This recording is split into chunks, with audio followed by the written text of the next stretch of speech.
साथियों नमस्कार।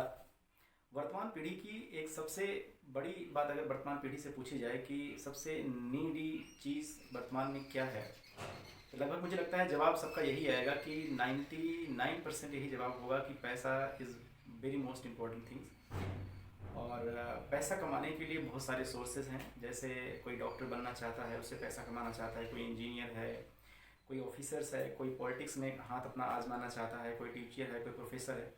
तो there are different different sources. कोई बिजनेसमैन है जहाँ से वो पैसा अर्न करके अपनी सारी ख्वाहिशें पूरा करना चाहता है। लेकिन एक ऐसा भी सोर्स है जहाँ पर ये सारे प्रोफेशन और उसके साथ साथ में घर पे काम करने वाली महिलाएं जिनका जो किसी जॉब से रिटायर्ड हैं, वो लोग भी उस प्रोफेशन में आने की कोशिश करते हैं। सब उस प्रोफेशन में जाने की कोशिश करते हैं जिसका नाम है शेयर मार्केट। पैसा किसी को ख़राब नहीं लगता, पैसा सबको अच्छा लगता है, सब पैसा अच्छा अर्न करना चाहते हैं। तो आज उसी के बारे में चर्चा होने वाली है। तो कैसे काम करता है, जैसे मान लो कि आप एक दुकान खरीदना चाहते हो और दुकान जो है 1 लाख रुपए की है, लेकिन आपके पास में 50,000 रुपये ही हैं। तो आप क्या करते हो, अपने एक दोस्त को उसका पार्टनर बना लेते हो कि 50,000 रुपये तुम भी इन्वेस्टमेंट करो, तो हम दोनों 50-50% के पार्टनर बन जाएंगे। पार्टनर का मतलब यहाँ पर शेयर होल्डर हो गया कि 50% आप इसके मालिक हो गए और 50% वो उसका ओनर हो गया। जब भी कभी प्रॉफिट या लॉस इस दुकान में होगा तो 50-50% दोनों को बियर करना पड़ेगा। लाभ होगा तो 50% प्रॉफिट आपका होगा, 50% प्रॉफिट हमारा होगा। धीरे धीरे आप दोनों लोगों ने मेहनत करना स्टार्ट किया और आपका जो ये शॉप है, जो आपकी शॉप है, मान लो ये शॉप जो है कपड़े की दुकान थी और ये धीरे धीरे ग्रो करती गई। ग्रो करते ही गए जाने के बाद में धीरे धीरे आपका माइंड में आया मार्ट खोलने का। आप मान लो सपोज करो यस मार्ट के नाम से आपने अपनी कंपनी, अपना जो दुकान है इस्टेब्लिश किया और डिफरेंट डिफरेंट शहरों में आपने इसे खोलना स्टार्ट किया। अब ज़रूरत पड़ेगी बहुत ज़्यादा पैसे की। अब बहुत ज़्यादा पैसे, पहले तो 1 लाख रुपए की ज़रूरत थी तो 50 आपने लगा लिया, 50 उन्होंने लगा लिया, काम बन गया। लेकिन अब जो भिन्न भिन्न शहरों में जब आप अपने मार्ट खोलोगे तो वहाँ पर क्या होगा, बिल्डिंग को हायर करना, एम्प्लॉयज़ को हायर करना, वहाँ पर डिफरेंट प्रकार की फैसिलिटीज़, ट्रांसपोर्टेशन चार्जेस, बहुत सारी चीज़ें क्या है वहाँ पर लगती हैं। इस हिसाब से क्या करना पड़ता है कि आपको पैसे की ज़्यादा ज़रूरत पड़ती है। अब पैसा किसी तीसरे बंदे से लेने के बजाय, क्योंकि तीसरा बंदा इतना पैसा ऑफर नहीं कर सकता कि आपको भिन्न, आप चूँकि ब्रॉड वे में अपना बिजनेस करना चाहते हो, तो चूँकि ब्रॉड वे में बिजनेस करना चाहते हो तो इतना पैसा आपके को एक थर्ड पर्सन से नहीं मिल सकता, क्योंकि उनको बहुत सारी सिक्योरिटी देनी पड़ती है। तो क्या होता है कि आप क्या करोगे, इन्हीं चीज़ों को क्या है पब्लिक को ऑफ़र करते हो।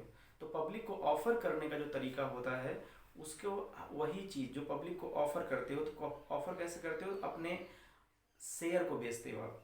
मतलब जैसे आपके पास में आपको 10 लाख रुपए की ज़रूरत है, 10 लाख रुपए की ज़रूरत है, तो आप अपनी कंपनी की वैल्यू के हिसाब से, कंपनी की वैल्यू के हिसाब से पर शेयर, जैसे मान लो आपने 10-10 रुपया, एक शेयर का दाम आपने 10-10 रुपये लगाया है ना, तो इस तरीके से आपको 10 लाख शेयर बेचने हैं। तो कुल मिलाकर के 1 लाख शेयर आपके बने, है ना। तो 1 लाख शेयर अगर आप बेच दोगे तो इसका मतलब आपको 10 लाख रुपए मिल जाएंगे।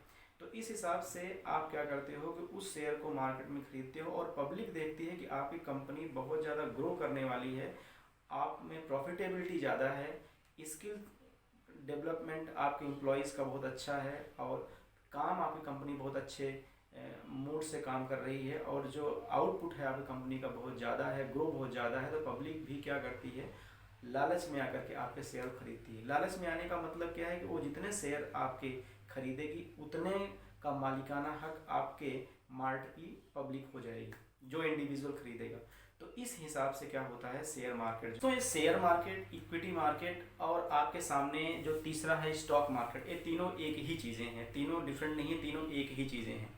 अब जब शुरुआत में शेयर मार्केट में आपकी कंपनी जो है इंटर कर जाती है, लिस्टेड हो जाती है, तो सबसे पहले आप अपना जब शेयर पब्लिक को निकालते हो तो उस समय उसको बोलते हैं आईपीओ, इनिशियल पब्लिक ऑफरिंग, जहां पर आपका एक पर्टिकुलर फिक्स रेट होता है आपके कंपनी की वैल्यू के हिसाब से। जैसे मान लो आपने 10 रुपये और उसके बाद में पब्लिक में इसकी डिमांड ज़्यादा होती है, तो डिमांड के हिसाब से जो प्राइस होती है वो क्या होती है, ऑटोमेटिकली इसकी बढ़ती जाती है। तो यही क्या है, डिमांड और सप्लाई दोनों के बीच का रेशियो है, जिस कारण से किसी पर्टिकुलर कंपनी का शेयर क्या होता है, बूस्टअप होता है और उसकी प्राइस लगातार बढ़ती जाती है। इसी कारण से कहा गया है कि शुरुआत में अगर मान लो कि जैसे अभी आपको बताऊंगा कि निफ्टी से जब शुरुआत की बात में लॉन्च किया गया था, शुरुआत में आया था, तो उसमें 1000 रुपीज़ इसकी बेस प्राइस रखी गई थी। लेकिन आज 2023 में इसकी प्राइस जो है 46,000 रुपीज़ हो गई है। मतलब एक का 46 गुना। मतलब अगर किसी ने 1000 रुपये लगाया होता 1995 में आई थिंक, अगर लगाया होता तो आज वही क्या होती, 2023 में उसका 46 गुना पैसा बनता। जब शेयर आप इशू करते हो, मान लो कि आपने अपने कंपनी का शेयर जो है इशू कर दिया इन्हीं से पब्लिक ऑफरिंग अर्थात आईपीओ के माध्यम से, और कोई पब्लिक उसमें रुचि नहीं ले रही है, तो इसको रेगुलेट करने वाला जो सेबी होता है, इसको क्या है कि कैंसिल कर सकता है, आपका जो लाइसेंस है उसको कैंसिल भी कर सकता है। तो इंडिया में शेयर मार्केट की जो शुरुआत मानी जाती है वह एक बरगद के पेड़ के नीचे मानी जाती है। मुंबई में हुआ ऐसे कि 1850 ईस्वी में एक बरगद के पेड़ के नीचे, जहाँ पर कपास का कारोबार सबसे पहले शुरुआत में हुआ करता था, इसी समय क्या हुआ कि 4 गुजराती और एक पारसी व्यक्ति आए और उन्होंने विभिन्न कारोबारियों के साथ मिल करके किया क्या, बैठक करना शुरू कर दिया विभिन्न कारोबारियों के साथ मिलकर के वही पेड़ के नीचे। और वो पेड़ जो था, जो बताया जाता है कि वो मुंबई के टाउन हॉल के पास में था, वहाँ पर कारोबारियों के साथ में बैठक शुरू कर दिया। अब चर्च गेट इलाके में हार्निमन सर्किल के टाउन हॉल में धीरे धीरे करके बहुत सारे दलाल, जिसे आप ब्रोकर्स बोलते हो, इकट्ठा होने लगे। जब इनकी संख्या बहुत ज़्यादा बढ़ने लगी तो उन लोगों ने, मतलब जो 4 गुजराती थे और एक पारसी लोगों ने, उन्होंने क्या किया, एक वहीं पर ऑफिस ले लिया।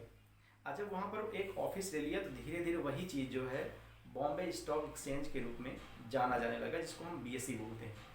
आज बीएसई का अपना खुद का एक इंडेक्स भी है, जो कि बहुत पहले ही हो गया था, लगभग आज से 100 साल पहले ही ये सब दशाएं हो चुकी थी।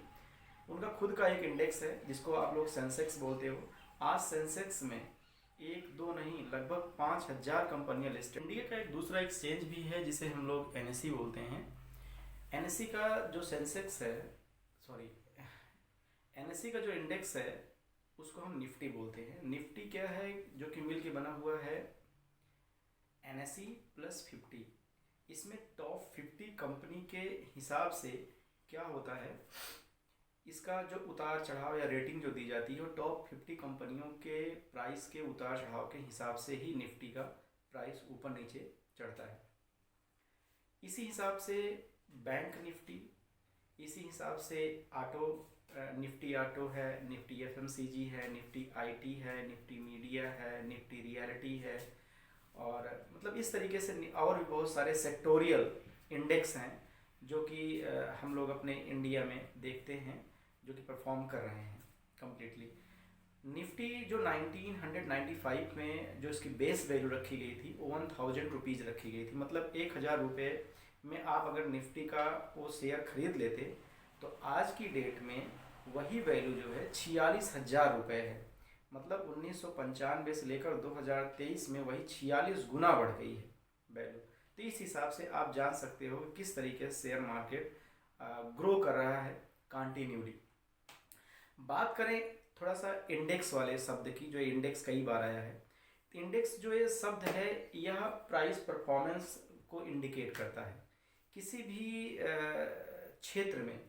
जैसे अभी बैंक निफ्टी में बात कर रहे हो तो बैंक जो सेक्टोरियल इंडेक्स है, जिसमें जितनी जो 19 से 20 बैंकें हैं उनका जो परफॉर्मेंस होता है उससे क्या होता है, उनकी प्राइस जो बूस्टअप करती है, मतलब ऊपर जाती है या नीचे आती है, उसके एवरेज प्राइस के हिसाब से बैंक निफ्टी बीएसई ये सब क्या का जो सेंसेक्स है वो अपनी प्राइस को ऊपर नीचे अप्स एंड डाउन्स होता रहता है, जिसके हिसाब से क्या है कि हम ये समझते हैं कि सेंसेक्स ऊपर जा रहा है, सेंसेक्स आज डाउन है, या निफ्टी ऊपर जा रहा है या निफ्टी आज डाउन है, या सेक्टोरियल इंडेक्स की बात करें, जैसे अभी आपको मैंने बताया था बैंक निफ्टी एक सेक्टोरियल इंडेक्स है बैंक का, उसी प्रकार से निफ्टी एफएमसीजी, निफ्टी आईटी, इन सब के जो प्राइस बढ़ती है घटती है उस एरिया में मौजूद जो कंपनियां होती हैं जो कि उसकी रूल्स के हिसाब से बनाया गया है, उनकी प्राइस जो ऊपर बढ़ती है तो वो क्षेत्र का जो इंडेक्स है उसकी प्राइस ऊपर बढ़ेगी। अगर उनकी प्राइस क्या है नीचे जाएगी तो ऑटोमेटिकली जो इंडेक्स है उसकी प्राइस क्या होगी, नीचे जाएगी। साथियों और स्क्रीन पे चलते हैं और मैं आपको बताता हूँ कि किस तरह से कौन से देश का जो शेयर मार्केट है वो कैसा परफॉर्मेंस कर रहा है और आज 2023 में किस तरीके से कौन से देश का शेयर मार्केट सबसे ज़्यादा बूस्टअप कर रहा है। तो उसको हम लोग स्क्रीन पर चल करके देखते हैं और देखते हैं किस तरीके से वो गेन कर कि मैंने आपको स्क्रीन पर डिफरेंट कंट्रीज़ के शेयर मार्केट की परफॉर्मेंस को यहाँ पर दिखाया हुआ है। आप यहाँ पर देखें तो ये जो है 30 सितंबर 2023 की रिपोर्ट के हिसाब से मैं आपको दिखा रहा हूँ, जिसमें तुर्की का परफॉर्मेंस जो है वो सबसे अच्छा आपको दिखाई दे रहा होगा। तुर्की का परफॉर्मेंस आपके सामने एकदम साफ साफ दिखाई दे रहा है कि इसका परफॉर्मेंस जो है सबसे अच्छा आपके सामने दिखाई दे रहा है, जिसमें 1 मंथ में 2.91%, 3 मंथ में 36.50, 6 मंथ में 22.46, 1 ईयर में 81.42 और 3 ईयर में 29.43% रिटर्न दिया है। तो इस तरीके से अगर हम लोग अपने इंडिया का देखें तो इंडिया की परफॉर्मेंस देखा जाए तो हर मंथ में क्या है ये पॉजिटिव रहा है, जैसे 0.57, 1 मंथ में, 2 मंथ में 1.19, 3 मंथ में 12.56, इस तरीके से 3 ईयर्स में 11.74% का रिटर्न इसने क्या है हमारे दिए गए इन्वेस्टमेंट मनी पर दिया। सबसे जो ख़राब परफॉर्मेंस है वो है नीचे देख रहे हैं हम इंडोनेशिया की। यहाँ पर इंडोनेशिया में देख रहे हो कि पहले 4 कैटेगरी में 1 मंथ में, 3 मंथ में, 6 मंथ में और 1 ईयर में तो इनका निगेटिव ही रहा है, लेकिन 3 ईयर में देखा जाए तो ये मार्केट जो है पॉजिटिव हो गई है। और सबसे लास्ट में देखा जाए तो अभी इसमें हम यहाँ पर शो नहीं हो रहा है, जो पाकिस्तान है उसकी परफॉर्मेंस सबसे निगेटिव है, -16% है, बाकी वो यहाँ पर स्क्रीन पर नहीं शो हो रहा है। तो इस तरीके से देखा जाए तो इंडिया की परफॉर्मेंस काफ़ी हद तक देखी जाए तो हर मंथ पॉजिटिव चल रहा है, क्योंकि अभी रीज़न है कि यहाँ पर क्या है इन्वेस्टमेंट करने वाले जो लोग हैं या शेयर मार्केट में जो इन्वेस्टमेंट करने वाले लोग हैं बहुत कम है। अभी लगातार कंटिन्यू इसमें जो लोग हैं वो अभी आ ही रहे हैं, शेयर मार्केट को समझ रहे हैं, जान रहे हैं और शेयर मार्केट करने का प्रयास कर रहे हैं। तो इस तरीके से आप देखेंगे इंडिया का जो रेट ऑफ रिटर्न है वो लगभग हर कंट्रीज से काफ़ी अच्छा है। साथियों शेयर मार्केट में भारत की स्थिति के बारे में जानते हैं कि शेयर मार्केट में भारत किस पोजीशन पे स्टैंड करता है। तो देखा जाए तो लास्ट मतलब इस 2023 की जो रिपोर्ट है सितंबर मंथ की, उसमें ये बताया गया है कि 12 करोड़ लोगों ने डीमैट अकाउंट खोला। मतलब डीमैट अकाउंट एक ऐसा अकाउंट होता है जिसके ज़रिए से आप शेयर मार्केट में ट्रेडिंग या इन्वेस्टमेंट वगैरह स्टार्ट कर सकते हैं। तो 12 करोड़ लोगों ने क्या है इसमें डीमैट अकाउंट खोला, लेकिन रियल बात तो यह है कि जिसमें से सिर्फ 5 लाख या 6 लाख बंदे हैं जो कि एक्टिव शेयर मार्केट में ट्रेडिंग या इन्वेस्टमेंट वगैरह करते हैं। शेष लोगों ने उसको खोल करके छोड़ दिया या कुछ दिन तक उन्होंने शेयर मार्केट में आकर के कोशिश की, लॉस हुआ, बंद कर दिया। इस कारण से अभी तक देखा गया कि अभी 2023 सितंबर मंथ की रिपोर्ट में 5 लाख या 6 लाख बंदे हैं जो कि सिर्फ क्या है शेयर मार्केट में ट्रेड करते हैं या इन्वेस्टमेंट वगैरह का काम करते हैं। मतलब पूरी की पूरी इंडिया में टोटल पॉपुलेशन का 3% से या 4% ही लोग हैं जो कि सिर्फ क्या है कि शेयर मार्केट में आ करके काम कर रहे हैं, शेयर मार्केट को जानते हैं, शेयर मार्केट में अपना इन्वेस्टमेंट या ट्रेड करते हैं। यही कहानी अगर हम अमेरिका में देखें तो शेयर मार्केट लगभग 50% लोग करते हैं, और अगर यही चीज़ हम यूके में देखें तो 33% लोग जो हैं यूके में शेयर मार्केट करते हैं। चाइना में यही 11% है। तो इस तरीके से देखा जाए तो हमारे इंडिया में अभी शेयर मार्केट के बारे में जानने वाले लोग जो हैं बहुत कम हैं, और जो जानते भी हैं उसमें ज़्यादातर लोग ऐसे हैं कि जो ये कहते हैं कि शेयर मार्केट क्या है, सट्टा है, शेयर मार्केट जो है गलत है, ये सब बातें भी कहते हैं। इनके बारे में भी चर्चा हम करेंगे, लेकिन पहले अच्छा इतना ही नहीं, मतलब 5-6 लाख या 6 लाख व्यक्ति जो हैं एक्टिव मतलब इन्वेस्टमेंट या ट्रेडिंग शेयर मार्केट में करते हैं, उसमें भी 70% जो पेमेंट आता है वो FII फॉरेन इंस्टीट्यूशनल इन्वेस्टमेंट का होता है, और या DII डोमेस्टिक इंस्टीट्यूशनल इन्वेस्टमेंट के जरिए से आता है। मतलब देखा जाए तो जो हम इंडिविजुअल लोग इसमें ट्रेडिंग करते हैं, जो पैसे लगाते हैं, उनकी जो पोजीशन है, उनकी जो स्थिति है शेयर मार्केट में वो बहुत ही कम है। तो इस हिसाब से देखा जाए तो शेयर मार्केट में अभी बहुत स्पेस पड़ा है लोगों को जानने के लिए, समझने के लिए, और शेयर मार्केट में अपने ट्रेड या इन्वेस्टमेंट के लिए। साथियों, कंपनी जो है दो प्रकार की होती है, एक तो प्राइवेट होती है, एक पब्लिक होती है। प्राइवेट जो कंपनी होती है वो अपनी शेयर कभी नहीं इशू कर सकती है, जो पब्लिक कंपनी होती है वही अपना शेयर इशू कर सकती है। एक बात तो ये आप समझ लीजिए। अच्छा, इसके बारे में अपने आप को एक चीज़ जानना जरूरी है कि इन कंपनियों को, ये जो शेयर मार्केट है ना, शेयर मार्केट को रेगुलेट करने के लिए SEBI, stock exchange board of India, एक संस्था है जो कि इस पूरे शेयर मार्केट को क्या करती है, रेगुलेट करती है, या इसके इन्वेस्टमेंट करने वालों जितने भी लोग होते हैं ताकि वो सुरक्षित रह सकें। ऐसा इसलिए है, ये सिस्टम बहुत ही ज़्यादा, इन्होंने सिस्टम को बहुत ही ज़्यादा स्ट्रिक्ट कर दिया है शेयर मार्केट का। उसका कारण ये है साथियों, पहले क्या था कि कंपनी जो नई सेबी के अंतर्गत लिस्टेड हो रही है उसमें इतना स्ट्रिक्ट रूल्स और रेगुलेशंस नहीं थे, लेकिन आज के टाइम में रूल्स और रेगुलेशन बहुत ज़्यादा स्ट्रिक्ट हो चुके हैं। इसका कारण ऐसा है कि 1992 में हर्षद मेहता का जो केस आया था, जिसमें उन्होंने 4000 करोड़ का, एक तरह से बोला जाए, घोटाला उस केस में हुआ था। और दूसरा जो सबसे बड़ा स्कैम हुआ था वो हुआ था 2009 ईस्वी में, जिसका नाम था बी रामलिंगन राजू ने, जो कि उसके डायरेक्टर थे, और सत्यम कंप्यूटर नाम से एक IT कंपनी थी, जिनमें उन्होंने 14,000 करोड़ का गबन किया था। और इसमें इसका कारण यही था कि उन्होंने फाइनेंशियल जो उसका स्टेटमेंट था उसमें उतार चढ़ाव, मतलब कुछ प्लस माइनस करके 14,000 करोड़ का जो पेमेंट थी वो किसी दूसरी कंपनी में इन्वेस्टमेंट करवा रहे थे, और यहाँ पर उन्होंने जो अकाउंट में पेश किया वो कुछ बढ़ा चढ़ा करके ही पेश किया था, जिस कारण से क्या है, शेयर मार्केट ऑटोमेटिकली उस समय हुआ धराशायी हो गई थी।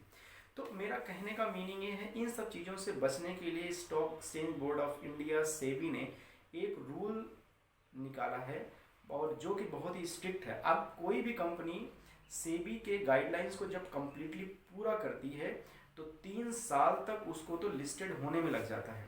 3 साल के बाद में वो क्या होता है, अपना IPO मतलब होता है इनिशियल पब्लिक ऑफरिंग, मतलब शुरुआत में शेयर की जो प्राइस वो रखती है उसको लेने के लिए पब्लिक क्या है, 3 साल के बाद में IPO के माध्यम से शुरुआत करती है। अगर मान लो किसी कारणवश पब्लिक उस IPO में इंटरेस्ट नहीं रखती है तो एक ये भी है कि तुरंत ही सेबी क्या करती है, उसके लाइसेंस को रद्द भी कर सकती है। तो ये रेगुलेशन बहुत ही ज़्यादा अब स्ट्रिक्ट हो चुका है। इस कारण से शेयर मार्केट में आने वाले व्यक्तियों को अब उतना ज़्यादा डरने की ज़रूरत नहीं है। कि शेयर मार्केट में पैसे हम लोग कैसे कमा सकते हैं। शेयर मार्केट में पैसे कमाने की अपने पास में 2 विधियाँ हैं, एक तो इन्वेस्टमेंट है, एक है ट्रेडिंग। कोई भी व्यक्ति अगर इन्वेस्टमेंट करता है, इन्वेस्टमेंट करने का मतलब होता है कि जो कंपनियां होती हैं उन कंपनियों के शेयर उसको बाई करके आप उसमें इन्वेस्टमेंट करते हैं। जैसे अगर मान लो इन्वेस्टमेंट करते हैं तो इन्वेस्टमेंट का पीरियड आप ये समझ लो कि आप लगभग 3 से 5 साल कम से कम अगर आप इन्वेस्टमेंट करते हैं तो आपको लगभग 90% चांस होते हैं कि आपको इन्वेस्टमेंट करने के बाद में शेयर मार्केट में फ़ायदा मिलने वाला है।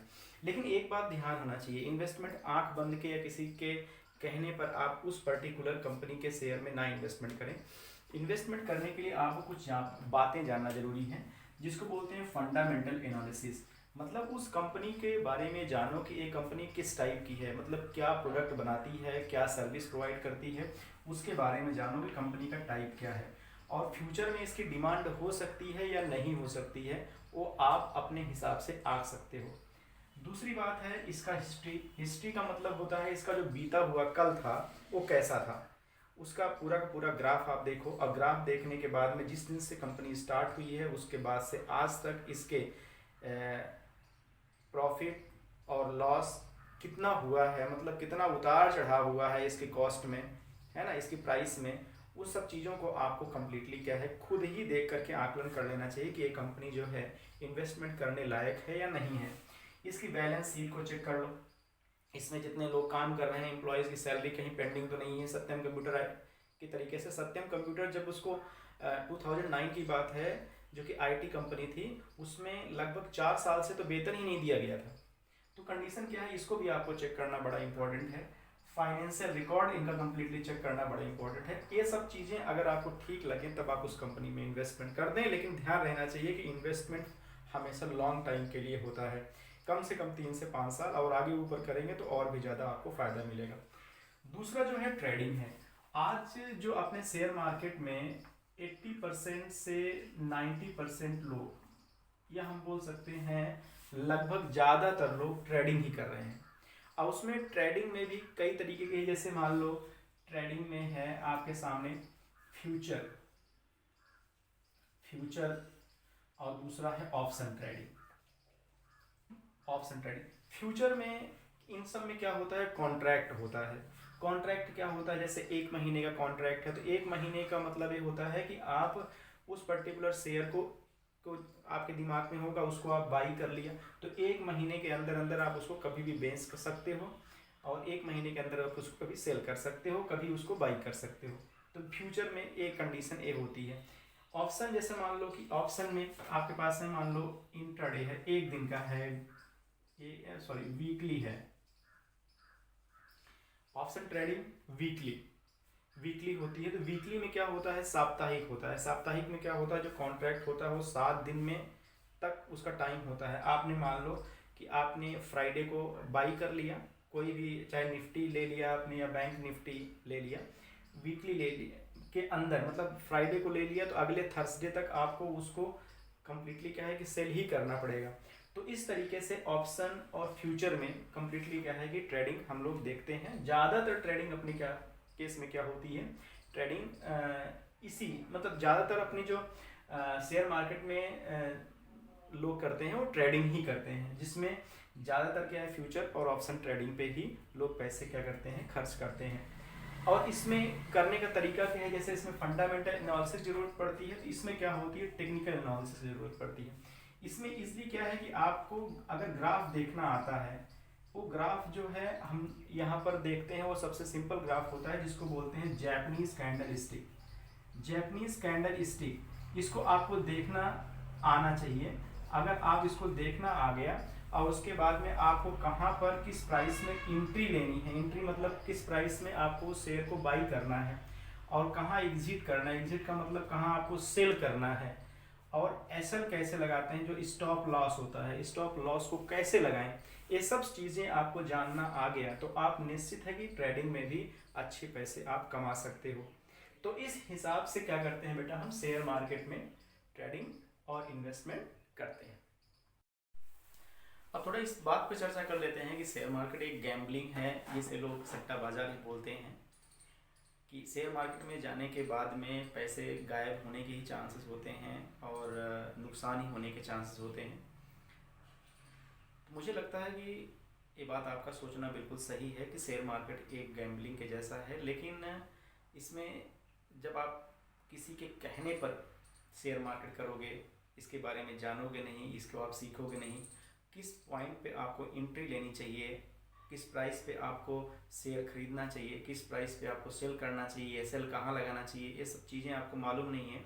डायरेक्टली आप कहने पर किसी की एंट्री लेते हो, यार शेयर मार्केट में तो एक ऐसा कुआं है जहाँ जितना चाहो उतना ही पैसा निकाल लो। अगर इस थीम से आप आते हो तो 1 या 2 दिन के अंदर आप अपना पूरा पैसा गंवा के चले जाओगे, और आप जा कर के आपके दिमाग में यही चीज़ हो जाएगा कि ये गैम्बलिंग।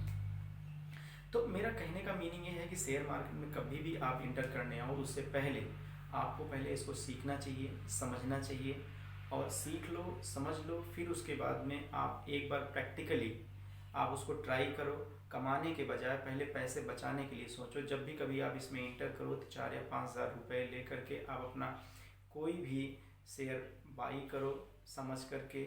चूँकि आपने सीखा है, समझा है, तो उसके हिसाब से आप अपना बाई करो। आप अपनी खुद की एक मेथडोलॉजी वहाँ पर डेवलप करो और उसके हिसाब से आप चलो। अपना खुद का एक रूल वहाँ पर डेवलप करो, उसके हिसाब से चलो। तो आपको ज़रूर है कि आप इसमें फ़ायदे में रहेंगे, नुकसान होने के चांसेस बहुत ही कम होते हैं। ये जनरली देखा जाए कि हम कोई भी चीज़ बिना सीखे, बिना समझे, बिना जाने आंख बंद कर करते हैं तो नुकसान हर चीज़ में होता है। फॉर एग्ज़ाम्पल अगर देखा जाए एजुकेशन सेक्टर में देखा जाए तो बच्चा सब तैयारी करता है, सब पढ़ता है, सारे लोग चाहते हैं नौकरी या जॉब पाना। मैंने यूपी का एक एग्ज़ाम देखा था, उसमें 22 लाख लोगों ने फॉर्म भरा था, जिसमें मात्र 2% लोग क्या हुए, सक्सेस हुए। ओनली 2% लोग सक्सेस हुए और 22 लाख लोगों ने फॉर्म में पैसा अप्लाई किया। मतलब 22 लाख लोग चाहते थे उस जॉब को पाने के लिए, लेकिन ओनली 2% लोग उसमें सक्सेस हुए। आई थिंक 29 से 30 हज़ार लोग वहाँ पर सक्सेस हुए थे। तो इस तरीके से देखा जाए, किसी भी एरिया में देखा जाए तो सक्सेस भी है और लूज पॉइंट भी है। ना कहीं पर 100% सक्सेस है और ना ही कहीं पर 100% लॉस भी है। दोनों ही केसेस होते हैं। आपको क्या चीज़ पाना है तो उसको उसी तरीके से आपको मेहनत भी करनी पड़ेगी, तब जाकर के वो चीज़ आपका अचीवमेंट होता है। अन्यथा अगर आप ये कहें कि ये सिर्फ क्या है कि एक जुआ ही था, गैम्बलिंग ही थी, तो प्रेम जी एसोसिएट्स जो कि टॉप आज के टाइम में शेयर मार्केट में हमेशा टॉप पोजीशन पे रहते हैं, राधा कृष्ण दमानी जिन्होंने शेयर मार्केट से ही अपने top richest one Indian citizen हैं। उसके बाद में देखा जाए राकेश झुंझुनवाला का नाम आप लोगों ने सुना होगा, ये भी top richest person through the share market ही हैं, इसी से ही। अब उसके बाद में अगर हम देखा जाए विजय केडिया हैं, राम अग्रवाल हैं, तो बहुत सारे ऐसे जो शेयर मार्केट से ही बहुत रिचेस्ट पर्सन बन चुके हैं। अगर हम इसको इस हिसाब से देखेंगे तो इनका भी नाम हमें भूलना चाहिए, इनका भी नाम हमें नहीं लेना चाहिए। तो मेरा कहने का मतलब है, जो किसी भी चीज़ को जिस तरीके से देखेगा, जैसा एक गिलास होता है, गिलास में आधा पानी भर दो, कुछ लोग कहते हैं आधा गिलास खाली है, कुछ लोग कहते हैं आधा गिलास पानी है, राइट। कुछ लोग उसे आधा खाली बोलते हैं, कुछ लोग उसे आधा भरा बोलते हैं। तो सब लोगों की सोच का तरीका, सोच का नज़रिया सबका अलग अलग है। जो जिस नज़रिए से किसी भी चीज़ को देखेगा वो उसी तरीके से वो चीज़ मिलेगा। तो मेरा कहने का मतलब है कि शेयर मार्केट में सबसे पहले तो आओ, पैसेंस मेंटेन करो। बिना पैसेंस के कुछ नहीं हो पाता। वॉरेन बफेट ने एक बात बोली है, वॉरेन बफेट, उन्होंने बोला है कि अगर आप में पैसेंस है तो ये समझना शेयर मार्केट में आप उतरोगे। और शेयर मार्केट एक ऐसी चीज़ है कि इम्पैसेंस लोगों का जो पैसा होता है, मतलब जो अधैर्य वाले होते हैं, उनका पैसा जो होता है धैर्यवान लोगों के पास में चला जाता है। किसी एक ट्रेडर हैं जो सक्सेसफुल ट्रेडर हैं, उन्होंने बताया कि आप जब भी कभी आपको लगे कि किसी भी ट्रेड में आपको लॉस होने वाला है, तो आप थोड़ा लॉस करके निकलना आपके लिए प्रॉफिटेबल है, बजाय कि आप अपना पूरा लॉस करने का। मतलब उनका कहने का मीनिंग ये था कि आप अंगुली चलो कट रही है, कटने दो, लेकिन अंगुली के कारण से पूरा हाथ ही ना कटने दो। सो शेयर मार्केट जस्ट लाइक एक कंडीशन ऐसी है कि शेयर मार्केट में धैर्य होना बहुत ज़रूरी है। शेयर मार्केट को समझना बड़ा इंपॉर्टेंट है, कहाँ एंट्री लेनी है, कहाँ एग्जिट लेनी है। और दूसरी बात, साइकोलॉजिकली तैयार होना बड़ा इंपॉर्टेंट है। इसमें आप साइकोलॉजिकली तैयार होना, साइकोलॉजिकली तैयार होगे तभी आप अपने पैसे का मैनेजमेंट कर पाओगे। कहाँ पर हम कितना स्टॉप लॉस लें और कहाँ किस स्टॉप लॉस के रेशियो के हिसाब से हम प्रॉफिट में कहाँ पर निकलें, ये सब चीज़ों का रूल और रेगुलेशन आपका फिक्स होगा तो आप शेयर मार्केट में सक्सेस होना लगभग तय होता है। आप साथियों, लास्ट पॉइंट पे हम आपको बता देते हैं कि शेयर मार्केट में एंट्री करने के लिए सबसे पहला नंबर, आपको अपना डीमेट अकाउंट ओपन करवाना पड़ेगा। डीमेट अकाउंट ओपन करवाने के लिए डिफरेंट प्रकार के ब्रोकर्स हैं, जैसे मान लो जीरोधा है, आप स्टॉक्स है, 5 पैसा है, वेंचुरा है, ग्रो ऐप है। डिफरेंट प्रकार के ब्रोकर्स हैं जहां से आप अपना डीमेट अकाउंट ओपन करवा सकते हो और उस डीमेट अकाउंट के जरिए से आप ट्रेडिंग भी कर सकते हैं और इन्वेस्टमेंट भी कर सकते हैं। दोनों काम आप सिंगल जो अकाउंट है डीमेट, उससे आप कम्प्लीटली कर सकते हैं। सो फ्रेंड्स, आज के इस वीडियो में हम लोग इतनी ही चर्चा करेंगे, इतनी ही बात करेंगे। वीडियो आपको अच्छी लगी हो, आपके काम की हो, तो आप इस चैनल को ज़रूर सब्सक्राइब कर लेना और अपने दोस्तों को भी शेयर करना। और इस तरह का वीडियो आपको और भी चाहिए या किस टॉपिक पे आपको वीडियो चाहिए, आप हमें एक बार बताएंगे। तो आज के लिए इतना ही करेंगे। जय हिंद, जय भारत।